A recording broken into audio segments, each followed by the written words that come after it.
Oh, we are live. Welcome to Grumpy Old Reds, where these idiots are going to tell us all about their thoughts on the game yesterday. Let's get into it.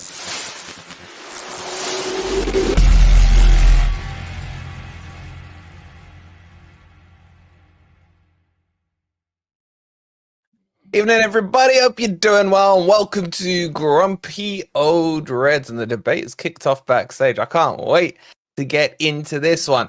Hope everyone in the chat is doing well. Welcome to the new four-man format, which it will be going forward. And let's see how much talking over we get complained about in the comments, Anthony.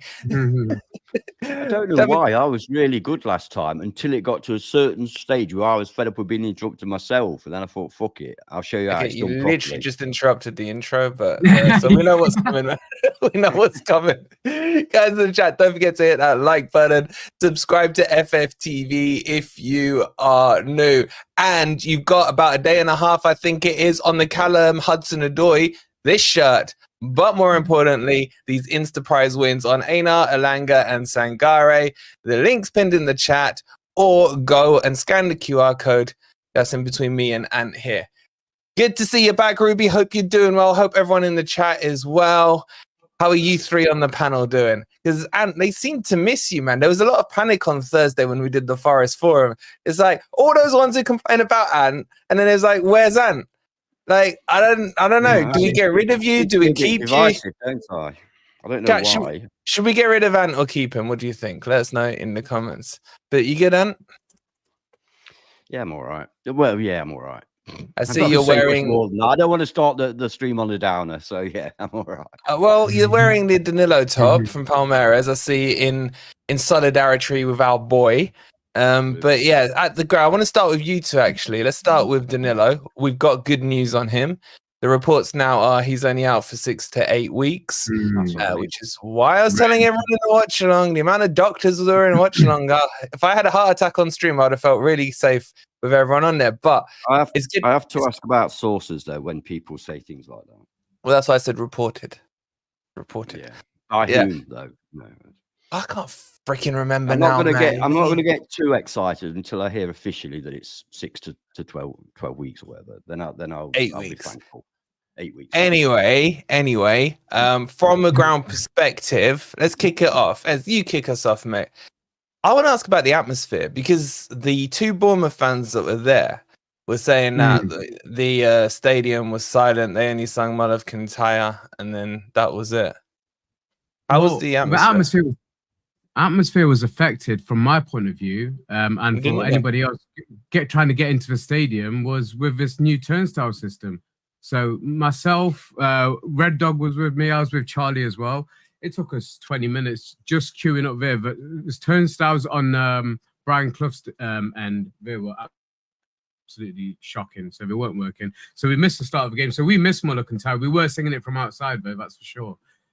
In general, this atmosphere in the game, I'd agree with them to an extent. It wasn't what I expected. It wasn't what I was hoping going into the game.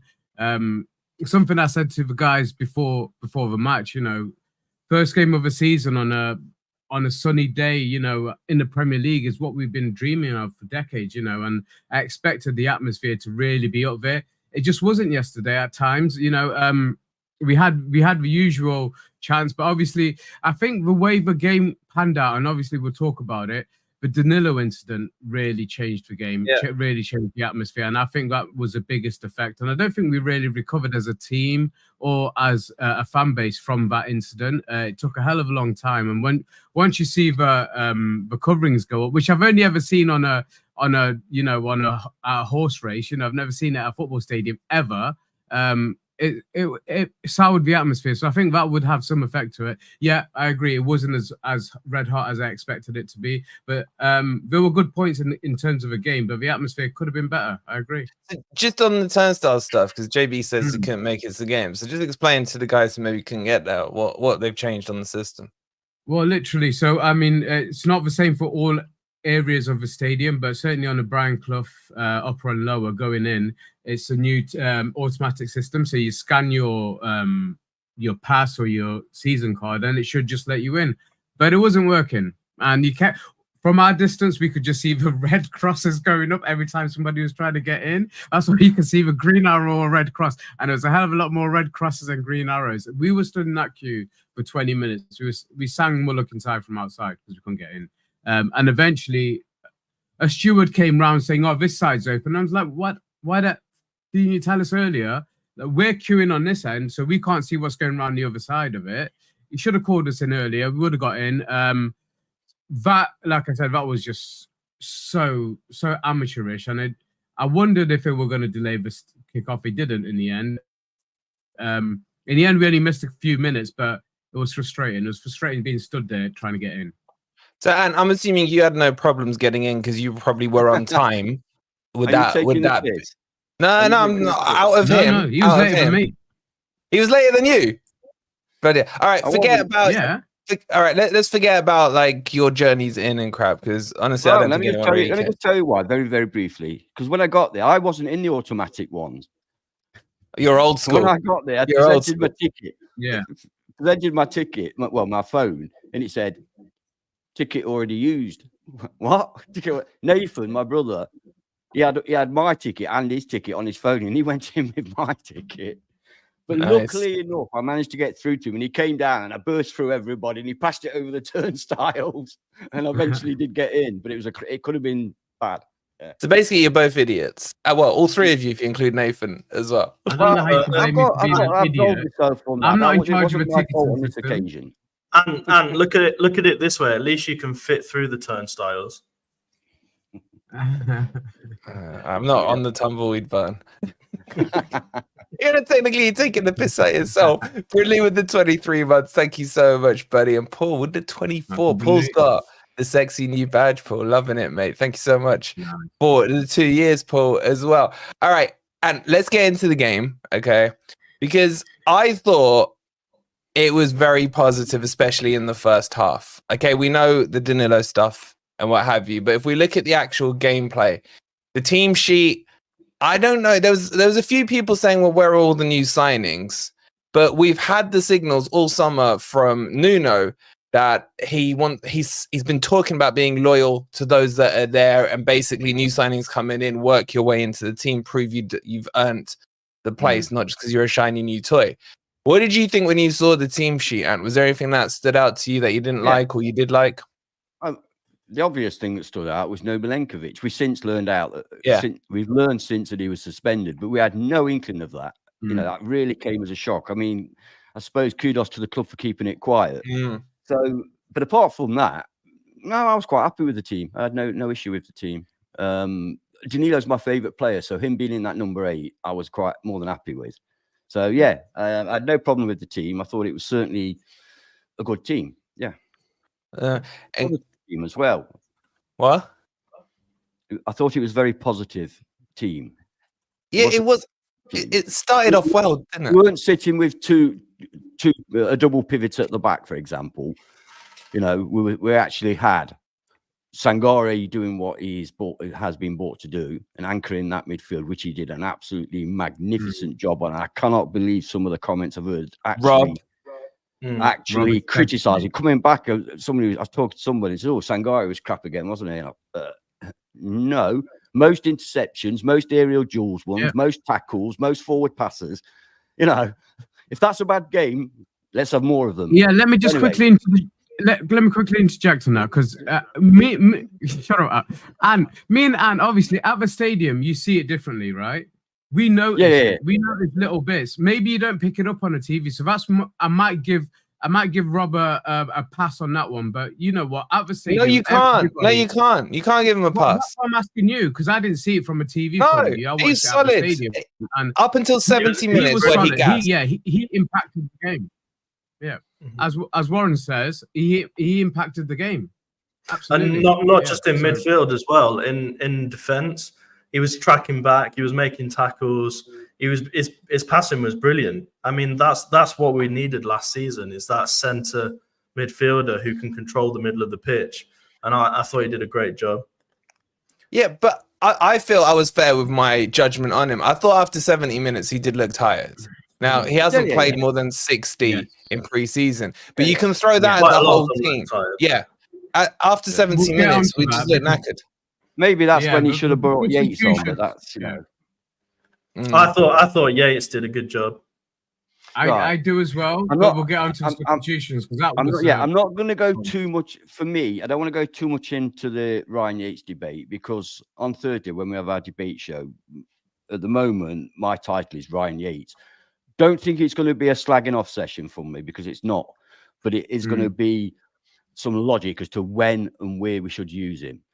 Because after Danilo got injured, I mean, I was absolutely devastated. I lost it. I lost my head.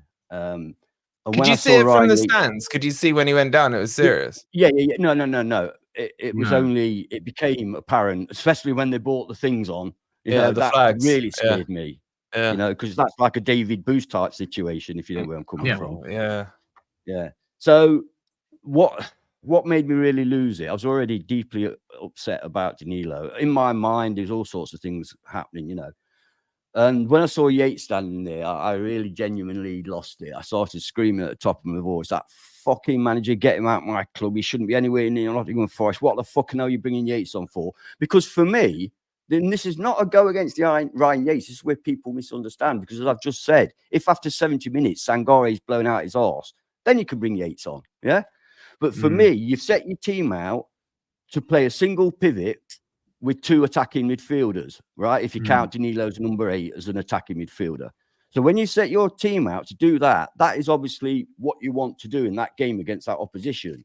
So why the fuck, when you get an injury to Danilo, do you not bring on Dominguez? Or do you not bring on Elliot Anderson? You could even bring on Anderson, put him in the 10, bring Morgan Gibbs-White back to 8. You may as well. I'm still waiting for him to pass to a Forest player. So there were other alternatives. Why is it the first thing you do is bring on Ryan Yates? And all I could, I got, even my brother had to tell me to sit down and shut up. So, you know, because I really. And that wouldn't be the first time Paul Nathan's had to do that. Despite that, Ant, surely you can appreciate Ryan Yates' performance yesterday. I thought Ryan Yates played up to his standard yesterday. But for me, for my club, the standards that I hold for my club, playing a defensive midfield pivot, double pivot, is not the thing you should be doing against a two-man midfield against Bournemouth. Bournemouth we're talking about. God help us when we play real teams. So for me, the problem was not Yates coming up. People must try and understand what I'm trying to say. It was not Yates himself, the player, that I objected to. It was the profile of player that he was bringing on. So he brought on a defensive midfielder, which basically is what Yates is. He's no creator. He's not going to run through. He's not going to go past players. He's not going to dribble. He's not going to spray the ball. Okay. That's not his job. He did. That's why I don't blame him. He did that yesterday. Yeah. He had the assist. He created chances. You think that Ryan Yates is as technically gifted performer as either Elliot Anderson or Nicholas Dominguez? I think he's one of the hardest working footballers in our club, and season on, season out, he keeps getting. We're talking about Dominguez now, when you talk about hardest working footballers. Dominguez should have came on. I mean in general. I don't mean just on the pitch. I mean in general, around the club, everything. But Yates yesterday, I was like you, and I wasn't happy to see him being the one warmed up. But in hindsight, he was the right sub. And he I felt that was his best game. This is my bit of talking. People aren't supposed to be interrupting me, right? Yeah, it's all right. People say things like one at a time. Go on. People say things like he came on, he did well, etc. And it, like you just said, on reflection, he was the right substitute. How can you possibly know that? How well do you know that we would have played and how progressive we would have been had Dominguez came in his place? So how can you say it's the right? Yates was progressive as well. Because of the fuss and bother I'd made, I watched Yates closely yesterday. There were quite a number of times when he slowed down our attack, when the ball came to him and he stopped and he passed it sideways or he dilly-dallied or whatever. There was no way that I seen a player such as Dominguez or Anderson who would have took the ball, turned on the ball, ran 20 yards forward and passed the ball to a wide player. I didn't see that from Yates. And you won't see that from Yates. You weren't looking. Because that, well done, we're not supposed to interrupt him. All right, go and finish. Okay, so from my point of view, you will never convince me that Yates at that time, after 10 minutes, not 80, 10 minutes, that he was a better substitute than Dominguez or Elliott. They are far superior players for that profile, an attacking midfielder. Now, if we were playing Liverpool and we were struggling at the back, yes, no problem. Bring on Yates. But we weren't. We were playing Bournemouth. Okay. Can I can I jump in now, or do I have to jump wait? in, and then I want to get crypto still going. So I mean, wait from my recollection. So I said missed the first couple of minutes of the game. That first 10-minute spell, we were properly hemmed in. They were playing us high and they were hemming us in. And then the injury happened around that period. After the injury, our shape changed, and it changed because for the first time, when people say end of. Hold on, Anne. Hold on. Sorry, I didn't see what you were referring to. Sorry. Yates playing better. Blah blah blah. End of.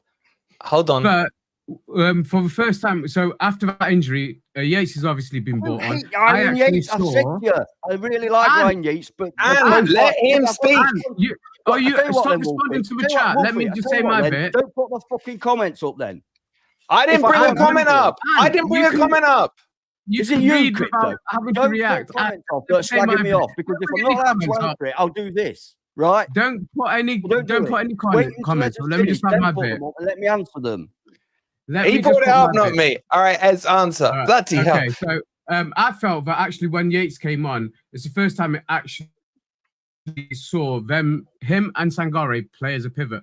To start with, Yates, he sat deep and Sangare went forward. It was only for a few minutes and then he switched over. But that was the most progressive I saw Yates. Yes, I agree, and he's not got that technical ability in that final third, but he made more forward passes than I've ever seen him make in a Forest shirt. I thought he got us forward. He was the catalyst for that goal that we scored, I felt. And I felt in general, he was more in the box than I've seen him in the Premier League for Forest. It was something that he used to do or tried to do in that promotion season. But actually, since we've been in the Premier League, he hasn't done it. He hasn't been getting himself on the edge of a box or into a box and moving the ball forward. Yesterday, he did.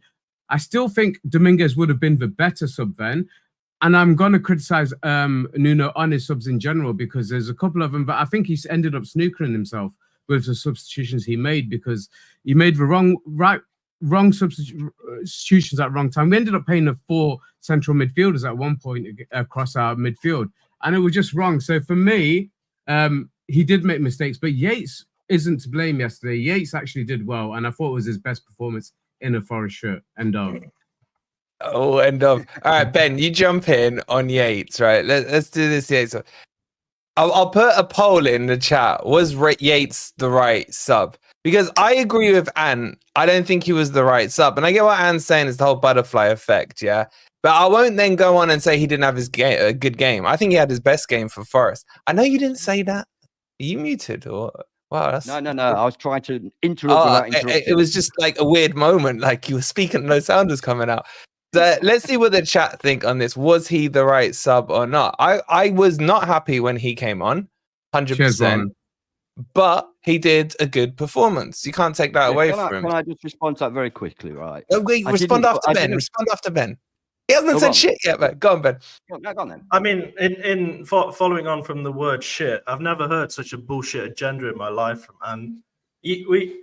We criticize Ryan Yates when he's bad, and he has a great game, and you're here slandering him. For what reason? He was brilliant yesterday. He was forward passing. I tell you what, he was better than Morgan Gibbs-White. Morgan Gibbs-White was crap yesterday. Agreed. He was making chances. He got an assist. He had a decent shot on goal. He was playing forward. I will agree with you that when the substitute was made, for me, the natural replacement was Dominguez. I'll agree with you on that. But when Ryan Yates came on, I thought he was one of the best players on the pitch after Bolly and Sangare. I thought he had an absolutely fantastic game. So to sit, I'm not the type of person who's Ryan Yates' biggest fan, but to sit here and slander him after having a great performance is not right. Go on, Anne. Your reply. Go on.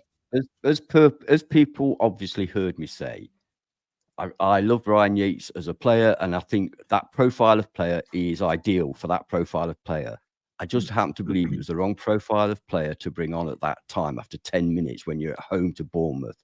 Okay. He did have a great game. For Ryan Yates, he had a really good game. I have no problems in saying that.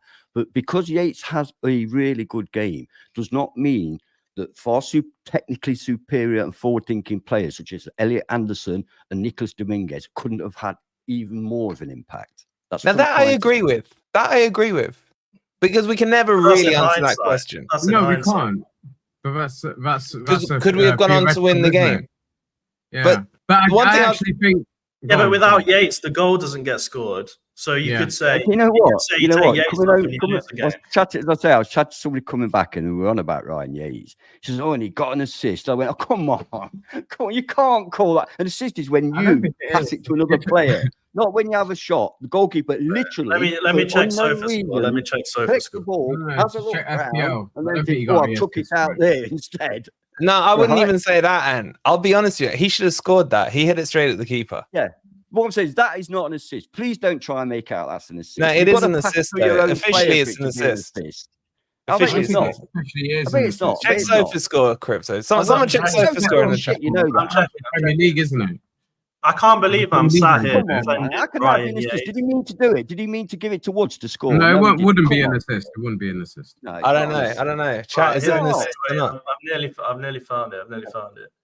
You nearly found it. All right, go on as well. While he's fluffing around, I feel like Ant's softening up a little now. We've given him a few. Well, no, I mean, Ant says he wants to do a bit on Thursday on Yates, so I'm hoping that he's going to give a balance. It won't be a slagging off session. We'll let the chat judge that, mate.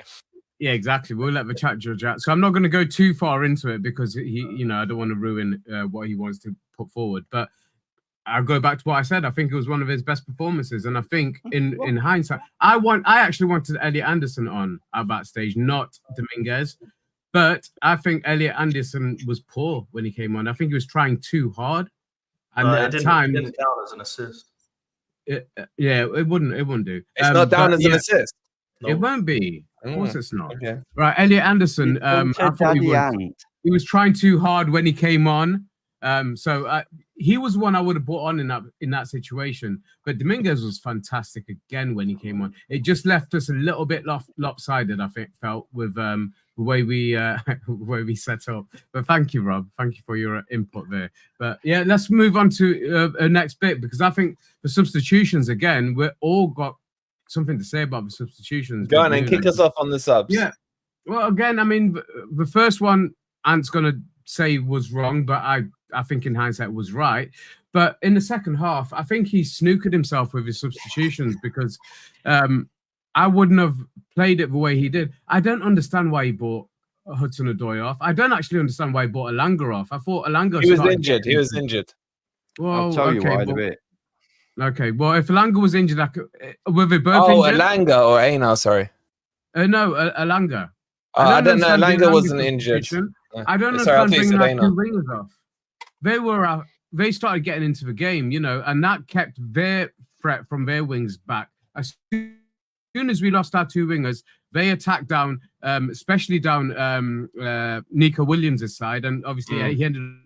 That's where the goal came from. I felt that was just bad game management from Nuno again, unless the two were really huffing and puffing, and we'll talk about this as well, because what people don't seem to realize is most teams are still not match ready, but the points are still the points. These are valuable points that could be costly come the end of the season, but points are still at stake. But every single team is going to take a little bit longer, 2 or 3 games actually to settle into their stride. So we've got to try and take advantage of this situation. But I felt Nuno just snooked himself with his substitutions. I wouldn't have taken Elanga off that early, and I certainly wouldn't have taken. But surely he needed to get Morgan Gibbs-White off at half time because he was creating nothing. That was the one substitution I possibly would have made, and again, I would have done it for Elliot Anderson, but I wouldn't have taken our wingers off. That was our threat in the game. I don't understand his thinking on it. I genuinely don't, and I think it hamstrung us for the rest of the game because we were exposed down our wings, So I agree. Yeah, I don't know what the guys think of that. I agree. This is what I'm saying about Nuno. He's a fucking negative manager. Get rid. Why did we go from an attacking? Wait! You just glossed over that. That's a big statement. That was a sweeping statement, glossed over and moved on. I'm going to stop you there. What are you saying? I've had enough of him. Get rid. He's no good. It's one game. It's only been one game. It's not one game. I saw plenty last season. You were happy over pre-season, man, and you're freaking crying now. Yeah. Yeah, it's negative. We went from playing Bournemouth with an attacking progressive 4-3, 4-2-3. Well, you know, I'm not very good with the numbers. 3-1 formation. We went back to our old ways in the second half, get the wingers off, have Yates on instead of an attacking midfielder. Let's all cram inside again. Let's all get boring. Let's all do exactly the same as we did last year. And look where that got us. Right? I tell you, that the way that game finished, we were lucky to come out with a draw. My first thought in the end, yeah. Thank you. My first cocks are great. I've got a lovely one. How about you? My first thought, right, when I came out was same old, right? I've seen this script before many, many times in the past 2 seasons with both Cooper and with Nuno. And I'm sick of it. I was jealous. I was looking at Areola on the other side of the dugouts, and I was thinking, God, I'd swap him in a hot. He is a cracking manager. He is a cracking manager. Look at the way he sets his team up. He's not there to try and not lose. He wants to win games. That's what I want our club to do. And I don't want to hear any of this bullshit about we got to stay in the Premier League, you got to be defensive. No, you can have a good, solid defense. That doesn't mean you're not allowed to attack. Taking off both your wingers, replacing an attacking midfielder with a defensive midfielder. That doesn't sound great to me. Okay. Now listen. Okay, it's a bit of hyperbole when I say get rid of him now. I'm willing to, stick with him. Obviously, we all say things. Are you? I don't know. You just said get rid. What are we meant to read into Let me this? put it another way. Then, if there was an alternative, then I would swap him without any. That's namby-pamby answer, man. That's offensive. You've got to have somebody coming. I mean, I wouldn't want to replace him with Steve Cooper. You know what I mean? You could have Graham Potter. I'll have Graham Potter. I'll swap him tomorrow for Graham Potter. Yeah. All right. Well, Cullis wants to know if we'd held out 1-0, would you be feeling like this? The result really didn't matter. Really. It does, I want to see. Sorry. Yeah, of course it matters. They're absolutely vital. You're right. What a stupid thing to say. Finally, he agrees with us. Yeah. No, as soon as I said it, I thought, no, that's not right. Oh, I missed that. I agree with something. I'd rather play shit and win 1-0 than play brilliant, lose 4-3. Okay. But come on, we've shown in the last 2 seasons, but by playing defensively, we've barely managed to survive. And is that what we want for the next 10 years, really? No, it's not what I want. I want to see some progression. I'm not expecting miracles. I pushed down as 14th. So I'd be happy with 14th. I'm not expecting to go into Europe, but I want to see some progression. And yeah, but if you lost this game last year. We drew. It's a progression. You're part of the problem. You've got no belief in the team. The team have no belief that they can go on and win.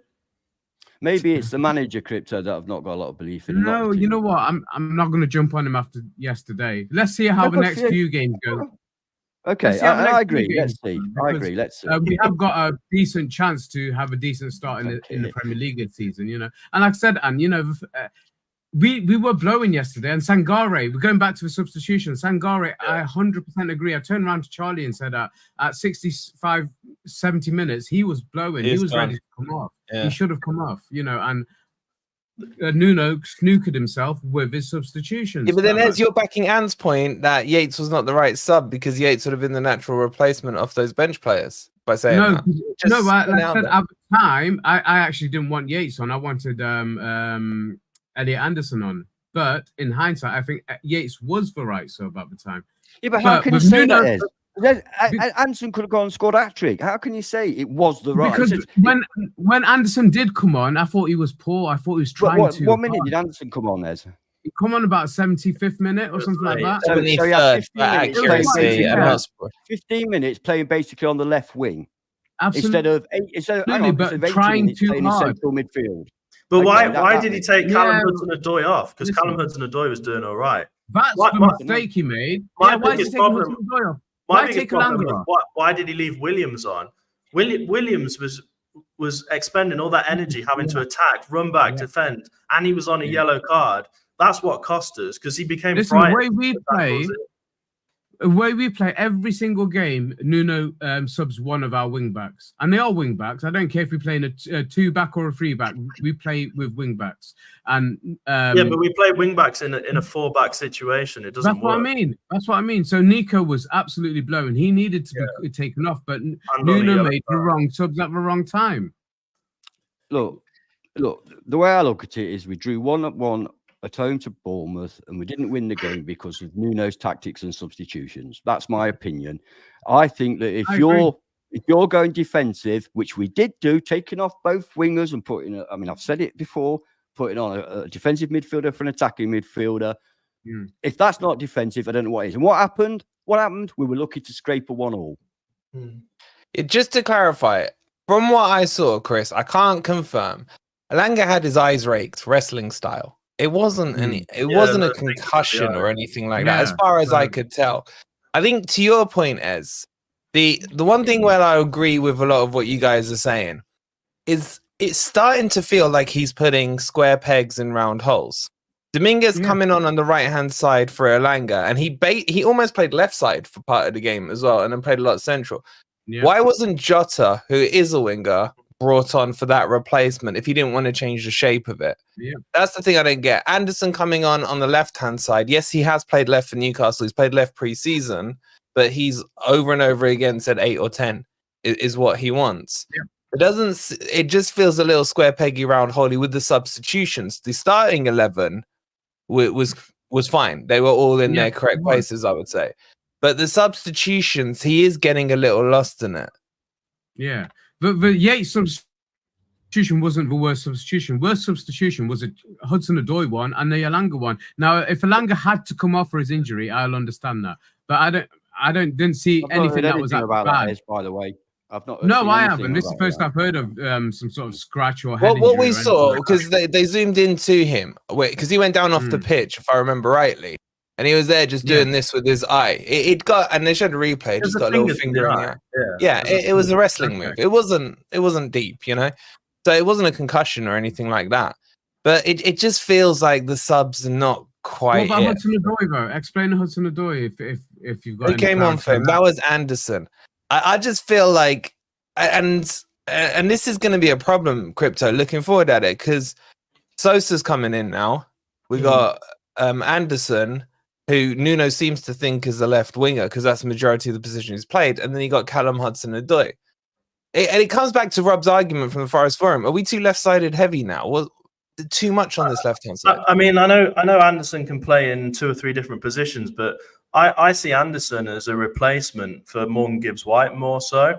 And I think Morgan Gibbs-White needs that because let's be honest, MGW played crap yesterday. I would have had Anderson on for him straight away. I think he needs some competition in that position because his position is too safe. And he's meant to be one of the key players who starts the attacks, etc., gets the ball through to Wood. And he doesn't seem to be on form. So if Nuno wants to think of Anderson as a left winger, I mean, I would disagree because I think Cho is brilliant. And the longer you can keep Cho on the pitch, I would keep him on there. As long as he's match fit, he's one of the biggest threats in our team. We're still waiting for a striker, so you don't want to take people off who can score. And one of the ones who can score is Callum Hudson-Odoi. Yeah. For me, Elanga is sometimes he's brilliant, sometimes he's not. I like his pace. I like how he runs at the team, the opposition. But yeah, it would be nice to see some of these new guys come in and see what they're made of. But I want to give a shout out to Bolly yesterday, and we'll probably get onto it. But I thought Bolly was brilliant. Yeah. Just the last bit on this, and with the wingers, it was at a stage of a game when they're pushing for an equaliser. There were gaps opening up. It was just the wrong time to take your biggest threats off the pitch. So whatever the reasons were for the Hudson-Odoi and the Elanga substitution, it was the wrong ones. But I understand Ant's frustration in the same way that I understood some of the callers' frustrations yesterday. It is the same problem as last year. We're a goal up. It's not safe. We've got a long time left in the match. And what do? We start to drop defensively and we start to make substitutions where it looks to the crowd like we're not actually trying to go ahead and get loads more goals. We're not trying to kill off the match. Instead, we're killing off our own game by sitting back a bit and not having the confidence to go ahead and win. Because if you look at that first half yesterday, I thought at halftime we're going to win. We were way better. We had way more possession. We were all over them. And then they come out after the halftime. I don't know what he says to them. And it just changes again. And then classic Forest, last 10, 15 minutes, we concede and we lose 2 points. It's the same problems as last season. And that is what is frustrating. They should have fixed that over the preseason. And again, just the last thing, and the worst thing was the Bournemouth fans making a point of it, saying it's happening again, it's happening again. They know they're our bogey team, and they were. Yeah, but that's their cup final, as they've never won a trophy in their lives. They've only got 2,000 fans. You got to feel sorry for them. Yeah, there's been I felt like joining it. I felt like joining in with them, to be honest, because it is fucking happening again, wasn't it? You know. Yeah, but I've heard rumors they're going to make a City Ground Cup trophy. They want to get into, you know, the Cluffy Trophy and all this stuff. They're just, the problem with Bournemouth is they have, no one cares about them. Not even Southampton or Portsmouth or any of the coastal teams care about them, and they try to stoke rivalry. It's just one thing we all agree on: we like their manager, don't we? I do. I rate him. Well, I don't have size in the chat, Simon Jones, but me and him wanted him instead of Cooper. So, you know, is there anything me and Simon get wrong? Seriously. Right. I want to get onto the. Yeah, you've predicted Liverpool to win the title. Right, we got super chats to deal Moon with. landings, all sorts, mate. Do you want me to start? Brindley with the 23 months, 1 month away from the new retro badge. Thank you so much, Brindley. Jace with the 6 months. Thank you so much, Jace. Okay. Marky Boy has the new badge with the 2 years mark. What an OG. The stats were in our favor, except the result. How many times have we said that, Mark? Seriously, how many times? But legend with the 2 years. The lovely Chris with the £2. He says Sangare's performance made Yates look like Foden. I fully agree with that. He opened him up and we saw forward part. We're not going to go back down the Yates discussion, but I do agree with that. I wouldn't go as far as Foden, though. I wouldn't go as far as Foden. And Chris with another £2 saying they both came on and we were no better. I think that's in reference to Anderson and the other sub, and I can't remember. Who was it? Dominguez, yeah. Keith with the £2 says, couldn't watch the game. This is also confusing, he says.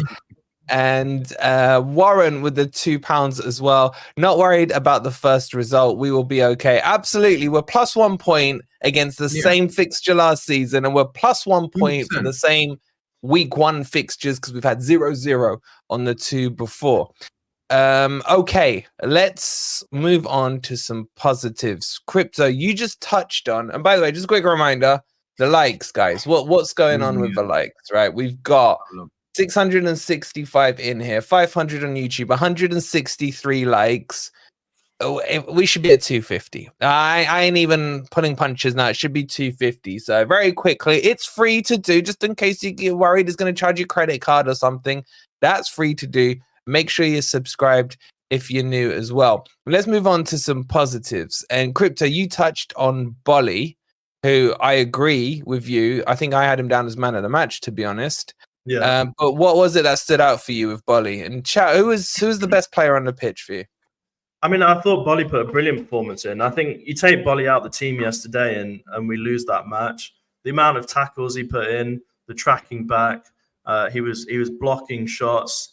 He was all over the place, really. If I would make one criticism, and it didn't tend to affect the match too much, but one criticism is that sometimes when the other team breaks on the counter, he's a bit further upfield than I'd like. There was one specific moment where he was almost on the halfway line and he had to track back a lot. And to be fair, he did, but that would be my only slight criticism. But I thought he was brilliant yesterday. He's really solid. And it's actually hard now to bring Milenkovic in because after a performance like that, if you go and take Bolly, if you take Bolly out, what does that say to Bolly?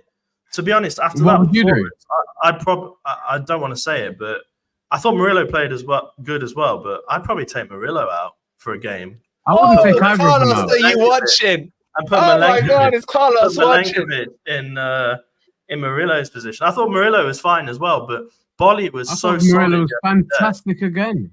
a game saver again, but I wouldn't drop Bolly. It's a good problem to have, isn't it? But I think dropping Bolly after that performance, arguably one of his best performances in a Forest shirt, would be quite harsh.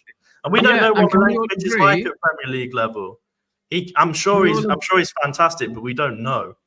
But can we all agree that if Bolly had stayed fit last season, we wouldn't have been in a relegation? Oh yeah, I think we've all said that, Ez. I think we've all said that, yeah. 100%. So he's that much of a key player. I say play him until he gets injured. I say play him. Yeah, I mean the fact he's aged another year as well and got. Play him until he gets injured. I'm gonna have to step in here, boys. 34. Go on, jump in. Please. I absolutely love Bolly, and I absolutely agree that had he been in our team last season, we would have finished higher than we did. Would you drop him? No. Yes. Not drop. If Milenkovic is available for next game. You can't drop Bolly after a performance like that. You can't drop Bolly. No, yes, you can. You rotate him. You rotate him. No, you can't. You rotate him out of the team and rotate Milenkovic into the team.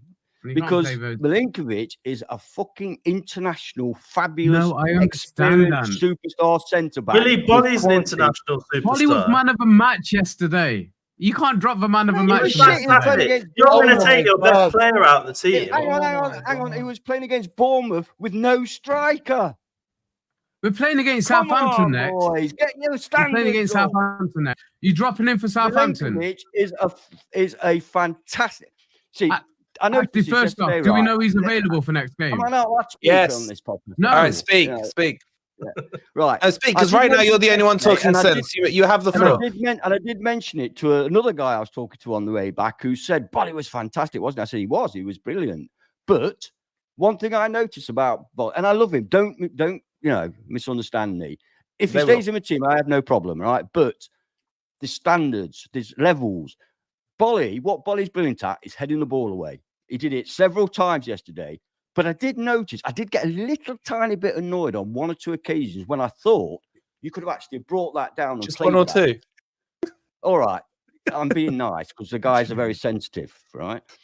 When he headed the ball away, when he could have brought it down and brought it out or played it to a Forest player. That's what Milenkovic gives you.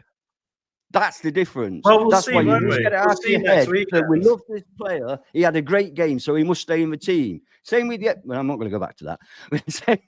Right? That's my feeling. So yes, you can drop Bolly for Milenkovic. No, not finally. And talking sense, and you two are idiots. I'm sorry, but you are. You can say whatever you like. I'm calling you idiots. You're going to drop the man of the match. Yeah, put it in a poll. It's in a poll. Yeah, but we're playing Southampton next time. You're going to drop him for Southampton. You're going to bring Milenkovic to Southampton away. I'm just saying, yes, you can drop him and bring Milenkovic in. Wait, are you down playing Southampton? No.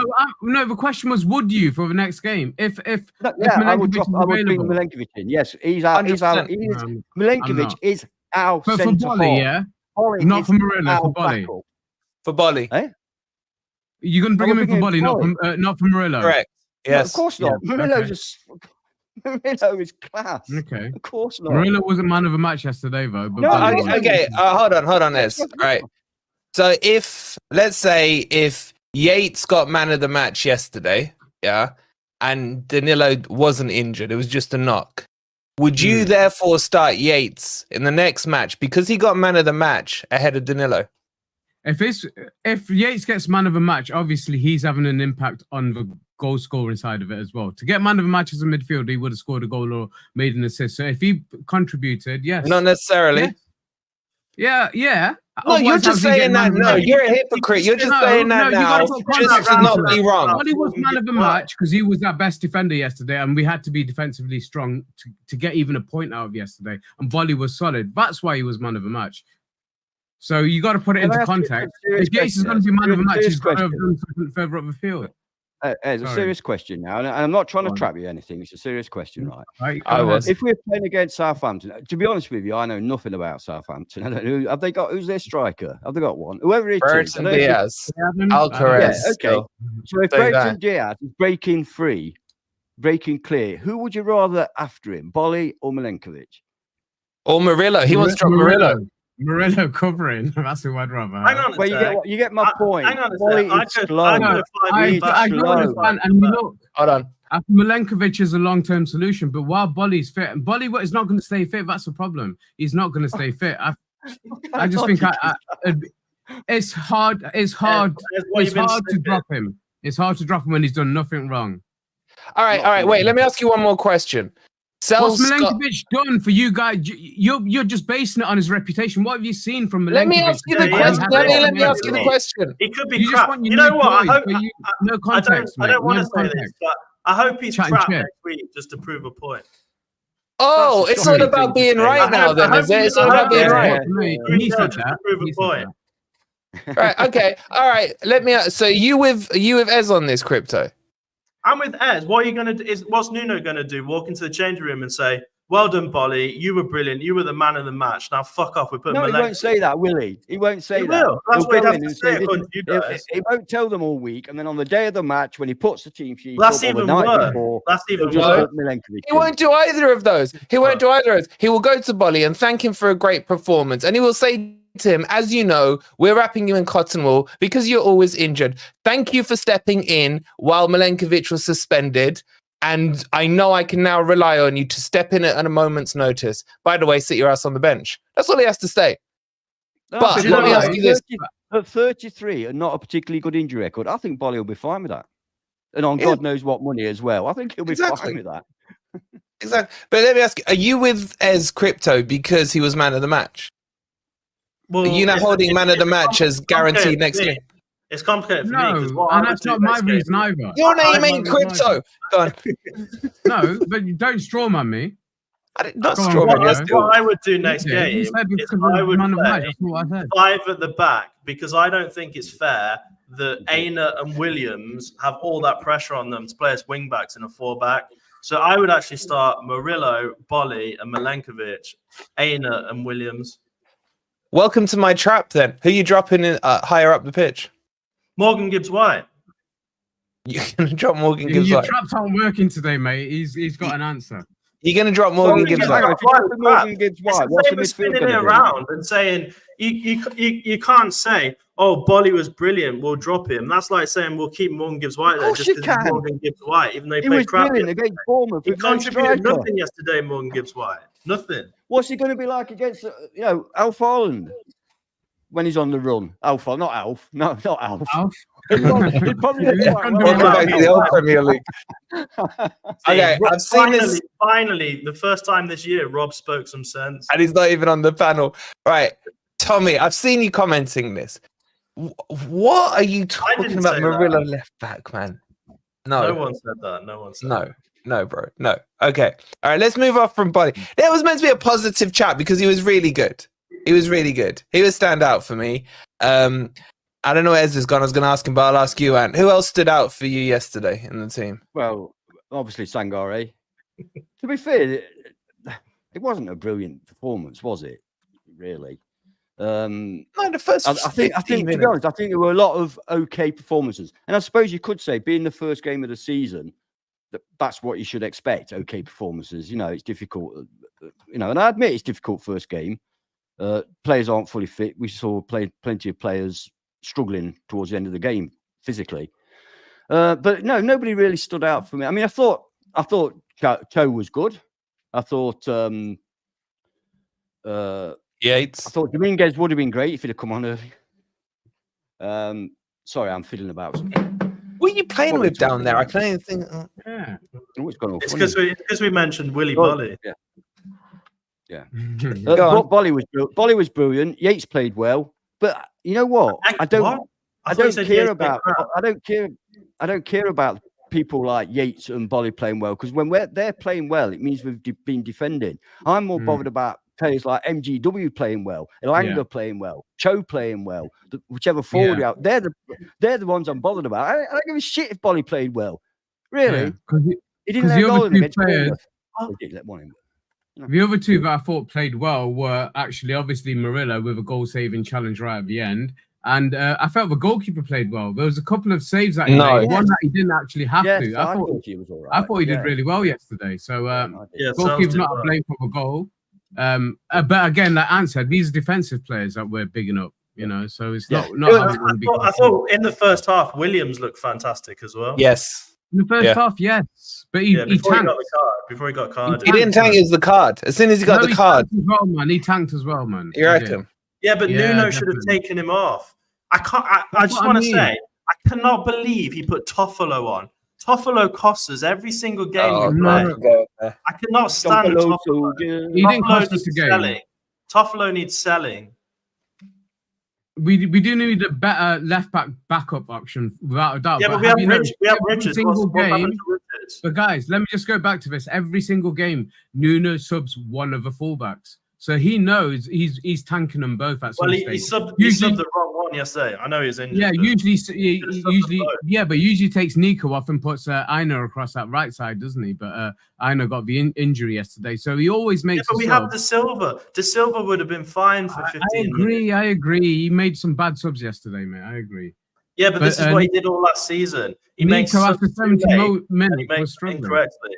It's the same problems as last season. That's what's frustrating. Yeah. I agree. I think that's what my argument with was it's same old. Yeah. Okay. All right. I don't really want to open up the Toffolo subject, right? Because it could probably get quite ugly. I'm more worried about what the chat will say than what you lot are going to say on the panel, right? Because Toffolo's coming in.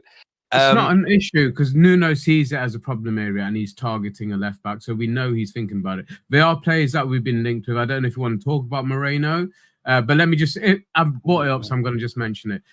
Go on. I think you're obviously you're bitter that he turned us down a couple of years ago, and I totally understand that. But he on a loan deal, I would take him. He's a quality player. I really like Moreno. Because he's quality and he can cross that ball, mate, from that wing. He can overlap. He can work really well with Cho. He's 31. He's older than Ant. Doesn't matter. He's still got it. I was going to have a word about this silly agenda you got against 29-year-old players. Who cares if we can't sell them in 5 years' time? I don't. He's 31. You're talking about 29. He's 31. You've just literally said that Willy Bolly is too old. You just said Bolly's too old and his career's going to end. You literally just said it. And now you're saying who cares about the age of players? Make your mind up. Oh, he's got nothing to say back. Chat, clip it. No answer. I'm bothered about the here and now. I'm too old to worry about the future, right? So if we can get somebody in that can do fantastic job for 3 years, I'm happy. I don't care if we can't sell him in 3 years. I really don't. It's not about that. If you get him in it's a loan offer anyway. You're bitter about him turning us down a couple of years ago. So what? No, I'm not just that. Not just that. The fact is, this turns into the whole keeper thing. What we did when we sold Samba, we loaned in Henderson. Oh, we're definitely going to get him. Club told us, oh, we're just waiting, for the X, Y, and Z on Henderson. It gives us a whole season to now scout a left back, and I don't know why. And it did with the goalkeeper, and we're still having a goalkeeper debate today. Yeah, well, we did bring a goalkeeper in, and I still think we will bring a goalkeeper in before. Exactly, you're just backing my point up. You're too harsh. Yeah, so we deal with it in a year's time. Don't need to deal with it now. Can't Nico play on the left? Can't Nico play on the left? Yeah, but that's just putting some filler in, man. You're plaster. You're not. He's a good left wing back. He's a good left wing back, Nico. I don't even think he's a good right back, to be honest. No, he actually does play good. The reason I say that is because it looks very much like we're bringing Montiel back, doesn't it? So obviously that covers the right hand side, so you can then move Nico over to the left. Yeah, I don't get that one. I don't get that one. I don't understand the thinking behind it. That's the 29-year-old you were on about. Okay, so don't straw manning me. Freaking Moreno's 31, man. He's too old. Yes, he's good, but it's the goalkeeper situation-esque for me that we're just going to kick it down the road and we're going to be having the same conversation in a year's time. Unless the only way... Wait, the only way I'd be happy with it is if I know for sure we're definitely getting Loku, but because of his 8-month injury, we're kicking it down the can so we can get him next summer. That's my only way. But I'm telling you, man, Moreno can't get in ahead of... You want to take him on a year's loan, Wolfie? You want to take him on a year's loan with no obligation? Fuck him. Yeah, but this is what I mean. You're talking sentimentally, mate. You take bringing feelings into it. I'm talking he was a dick. He was a dick, but he's a footballer. They're all dicks. Everything was agreed. I watched my old video. Bloody hell, man! Bring my dick up again. Hang on a sec. You've just called out the whole of Forest team. I've called the whole out of the footballing community, mate. I've not left any stone unturned there. They're all dicks. Yeah, they are. Anyway, my point is, I'm a dick. hold on. For those who can't remember from 2 years ago, the fee was agreed. The personal terms were agreed with him. Everything was set to go through. And then he decides to write a beloved letter to Real Betis. I think that's where he was. Where he's like, I love you guys. I can't leave here. I still, love you. Isn't Betis one of those Basque teams? Is it? Because there's a different loyalty. So it's one those not everybody can play for those teams. You have to. I don't give a crap who can play for them. So there's a loyalty there. If one of our players said that, then he jumped to Villa. He jumped to Villa's freaking a year later. Yeah, loyalty. A year later. That reminds me a bit like Renan Lodgy. You'd have him back, wouldn't you? But look how he fucked us about. Yeah, he didn't go to Champions League football. It was his missus. It was his missus. It was his missus. It wasn't him. Yeah, exactly. Thank you, TC. TC knows the backgrounds. Anyway, it's got nothing to do with the game. It might be Moreno's missus. It might be, or she wrote the letter. Yeah. Apparently they're not. Like. Sid's correcting your fake news, Ez. Sid's correcting your fake news. No, mate. I asked the question. I didn't say it was fake news. I asked the question, didn't I? And you said yes. So I said, well, that's different. I mean, St. Sebastian. So don't talk shit, guys. If you're going to chat, come back with something with facts in it. I didn't say. I mean, I could check, I could check, but I'm sure. I thought they were in St. Sebastian or something. Yeah, exactly. Like I'm going to take, what is it? Sid Murph's word for it. You having a laugh, mate? Sid's a legend. Don't you be calling Sid now? I'll back Sid to the death. Yeah. Anyway, shout out to my brother Sid. He's a legend. He's a legend, mate. The rest of them. Well, I've put the poll up. Would you take Moreno? I wasn't looking when I typed, so I think I spelled it wrong. At Forest on loan for 1 year, yes or no? Let me know. Picture like Wolfie. No, I don't think they are. I don't think they are. Yes, you are. You like the Murphys. In Seville, I don't think they are. Yeah, fake news. Fake news. Don't worry, and Sid already knows it. They're from Sevilla. He already knows it. Why did you answer the question when I asked then, Sid? Shout out to Sid. Shout out to Sid. Well done, Sid. Heel turn. Anyway, okay, let's get back to the game, right? Because I do want to discuss this keeper kicking thing, because that's the thing that wound me up the most about it, right? Why were we kicking so long? And could you boys at the stadium notice it? Because it was just constant, man. It was constant, yeah. A couple of times it worked because the flick on was to Elanga from Wood. A couple of times he got it right, but Elanga couldn't take it in his stride. But that was, again, it went back to the Cooper days, mate. We used to do that under our last manager, and it was not even just one off; it was too often.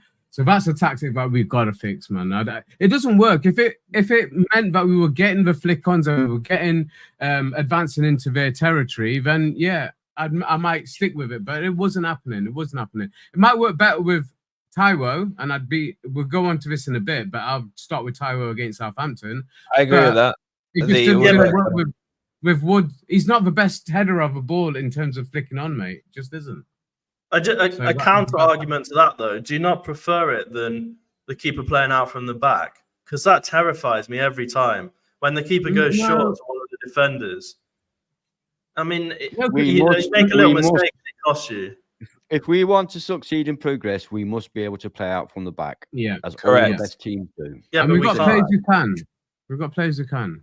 Do you agree with what Rob's saying? Do you agree with what he did say yesterday? I think it was a fair point. Long kicks were tactical to avoid Bournemouth's high press. Exactly. Yeah, but that's okay if you're going to be winning the ball when it's passed out. If you're going to be losing the ball constantly when it's passed out, then when it's kicked out for. If you're going to kick it out for, you have to win. Otherwise, there's no advantage, is there? You're just losing the ball all the time. And what I will say is, Selz's got a long kick. Risking it from the back. He's got a long kick, and it stays in play, unlike freaking Henderson's ones or whatever it was. Even Turner, mate. Turner was shocking. But they're really long. It could be a weapon. But long kicks, as long as it's mixed. You've got to, not use it all the time. Because it was use it when you've actually got a player in position to receive the ball up front. That's when you should do it, not just as a matter of course. But was nobody else watching the game yesterday thinking, all I hope is that nobody makes a mistake? Because that's what opens us up for mistakes. Suicide passes near our goal. It happened nearly every game last season. And that's one way to counter it, is to just get the ball into the middle of the pitch. Yeah, but Crypto, if you look at Bournemouth as the example, when Areola, however you say it, came in, Areola. Areola. I'm calling him Aero. Right. When he first came in, they didn't win a game, I think, in their first 9. I think it was until September, October. Why? Because he instilled that identity into them, that high press, play out from the back, and so on. And he was like, screw it, we lose until you get this right. And when they got it right, they got it right. If you're going to feel scared... If we did that, we'd just lose every game and get relegated. No, would we, though? Look at Bournemouth as the example of it. I hate to use them as a positive example, but look, once it clicked with them, once they understood what he wanted from them, then they turned into some... Yeah, and you know what? I think what we're all agreeing is we need to drop Bolly to bring Milenkovic in so we can actually play the short game out from defence. Correct. I tell you what, watch Milenkovic be crap next week. I've watched him play. He's one of the few players from abroad that I actually do know. That's why he's so excited. I always used to get him mixed up with Savic Milenkovic. Yeah, I used to always get the two mixed up, so I had to make sure I knew who he was. Okay, that's the thing is, Milenkovic, Savic. It's one of the two. Milenkovic, Savic, the Lazio player. Yeah, there were examples of it yesterday, though, and Rob pointed this out. I mean, I thought Sangare was great yesterday, but there was 2 or 3 occasions where he did do a suicide pass back towards our own box. And we can't do that because it cost us so many times last season. And that's the risk. If you play out from the back, if we get heavily pressured and they aren't 100% committed. But you know what? Crypto, just boot the ball up and hope. Yeah, exactly. Just play safe. But it's not boot and hope if you have a good kicker. You get a good header in the Premier League. You cannot afford to keep giving possession away. You can't afford to do it. Yeah, you can't. Going back to what Wolfie was saying about Areola and his initial spell last season, that's exactly what he did. That's exactly, he made them play through it. He made them learn that way. Took the hits, took the abuse, took people calling for his head after 10 games. Yeah, they were. But he still got through it. And this is the fact of the matter. You can't practice that in pre-season. You can't practice high press in pre-season because you don't have the intensity in those games. And it's one thing that certainly I know that Wolfie's been on about me and always shout out the games is, why aren't we pressing? Why aren't we pressing them? And the first 10 minutes, they did it really well, which is when we were trying to play it out. And that's when we had to change it because we couldn't get out. We just couldn't get out. But we have to mix it up better than that. We have to take the risks. The thing that annoys me the most, though, is that whether you kick it out or you play forward, as soon as you get it to one of our fast wingers or Morgan Gibbs-White, Wood's always behind them. Wood, for some reason, at every opportunity, drops into midfield. And I saw it yesterday where Morgan Gibbs-White, on a few occasions, is almost playing as a false 9 because Wood is 20 yards behind him. And I don't know whether that's a Nuno tactic. Let's move on to that. Let's move on to that then. Wood wants to play. Because Wood is a great finisher, but I can't stand the fact that he spends half of the game in midfield. So let's go on to that, because for me, that was really telling yesterday. Again, I saw him. We'll check. You can check the heat maps, but he was again deeper than MG Dub, and he ends up getting in his way. So MG Dub's looking forward. He's got no one to pass behind him. Yeah, you know. So my argument is that I'm starting with Taiwo against Southampton.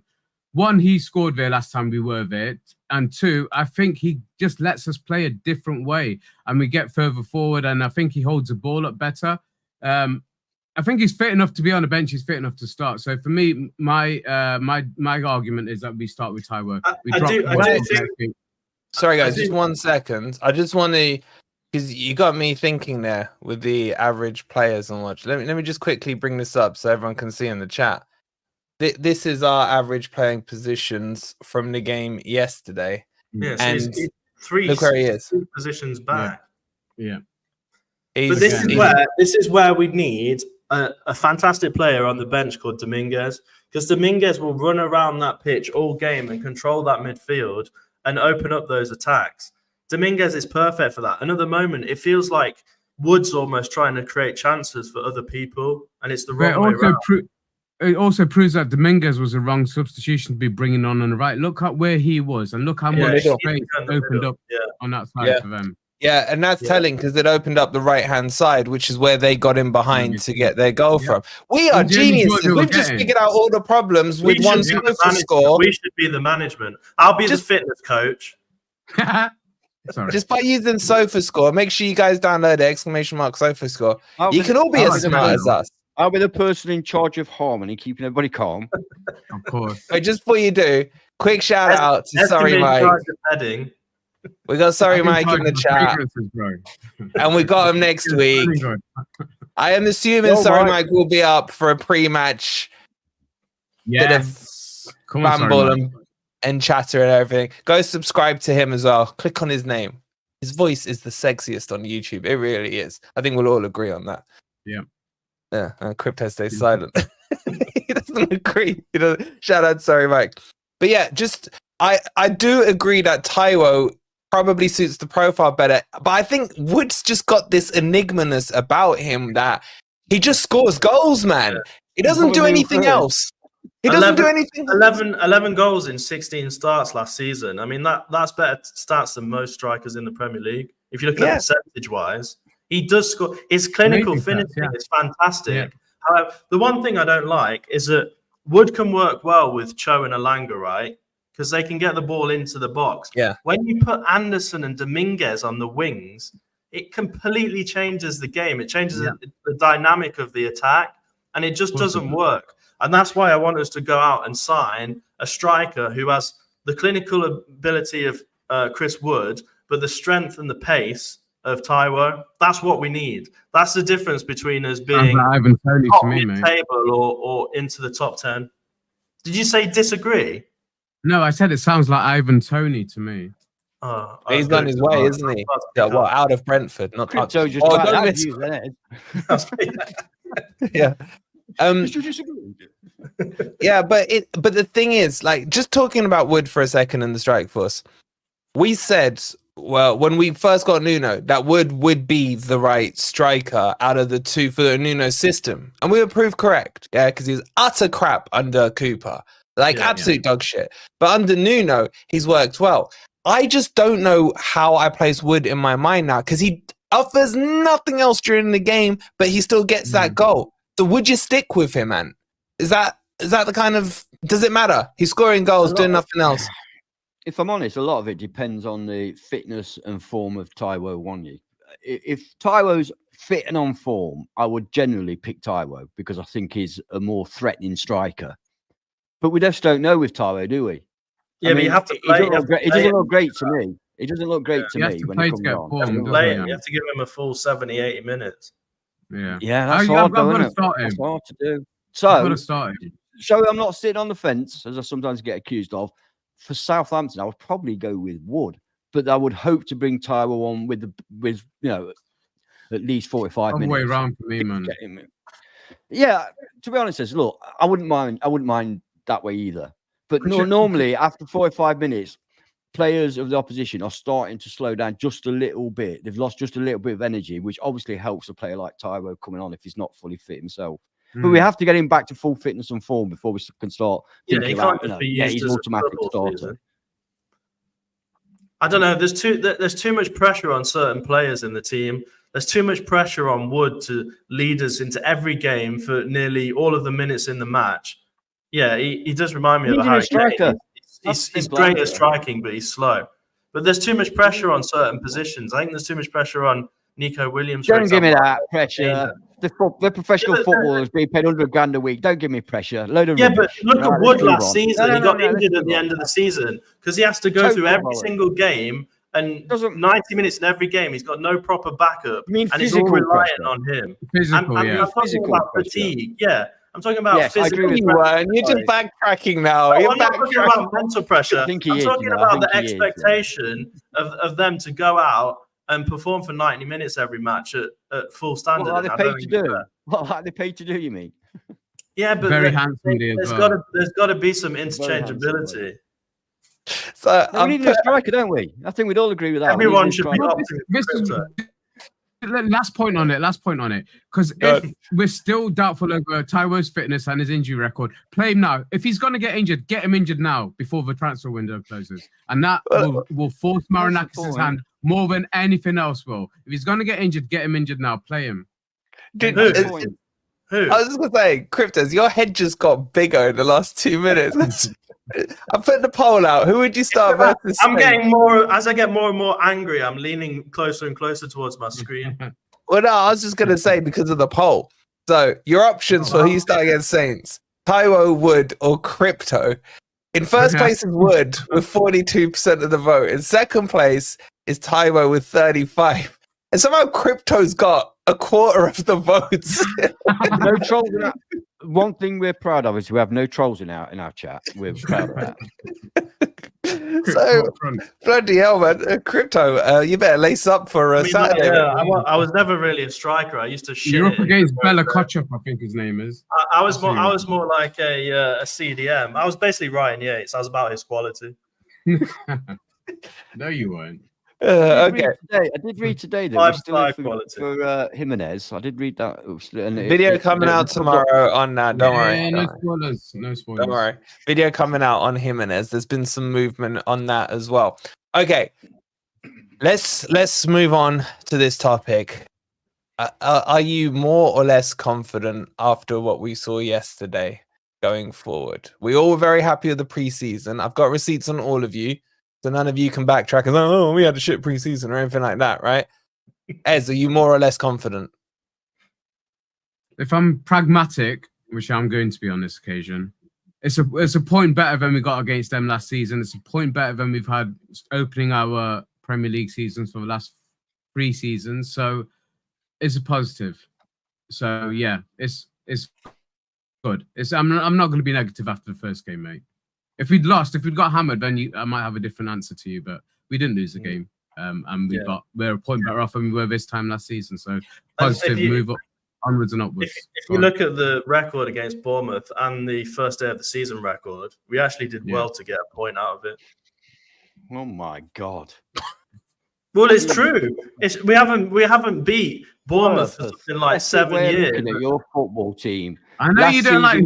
Last season we lost at home on the first game. This season we drew. It's fantastic. It's an improvement. It's an improvement. No, I said, is it better? I didn't say it was fantastic. Stop. Mathematically, it's an improvement, and you can't argue with the fact.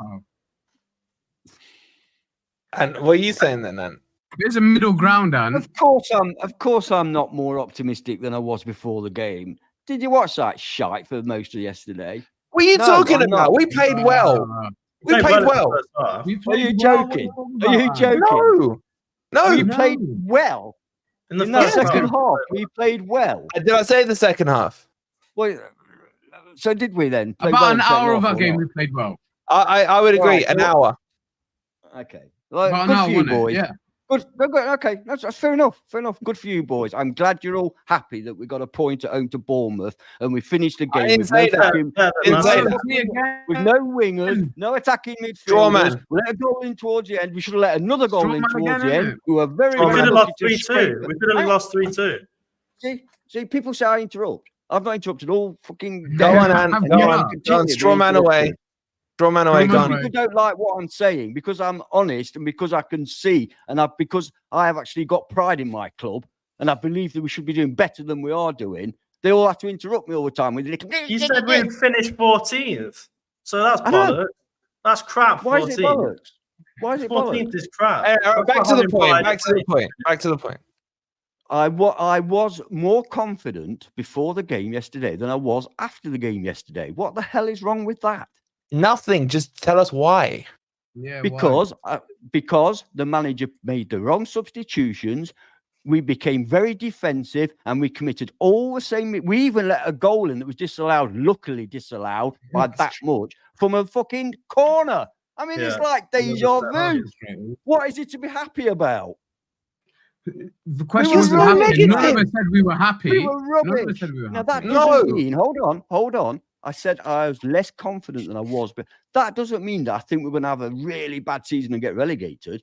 I'm hoping we can improve, but there are grounds there for massive amounts of improvement, beginning with the manager's decision on tactics and substitutions. Okay? So I am less confident than I was, but that doesn't mean I'm not confident. I am less confident than I was. That's Okay? fine, Ant, but you're saying I'm hoping that we buy a striker that will fit our system and will produce goals. I'm hoping under that this manager that you don't want. I can hope.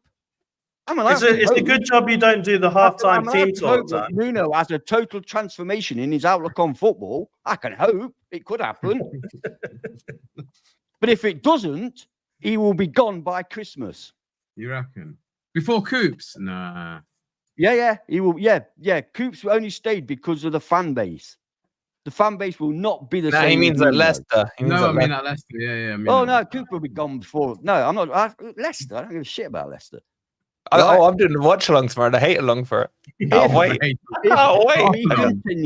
If he continues with these negative tactics and we fail to beat teams like Bournemouth at City Ground, he will be gone by Christmas. And bear in mind, I have a track record for my predictions. All right?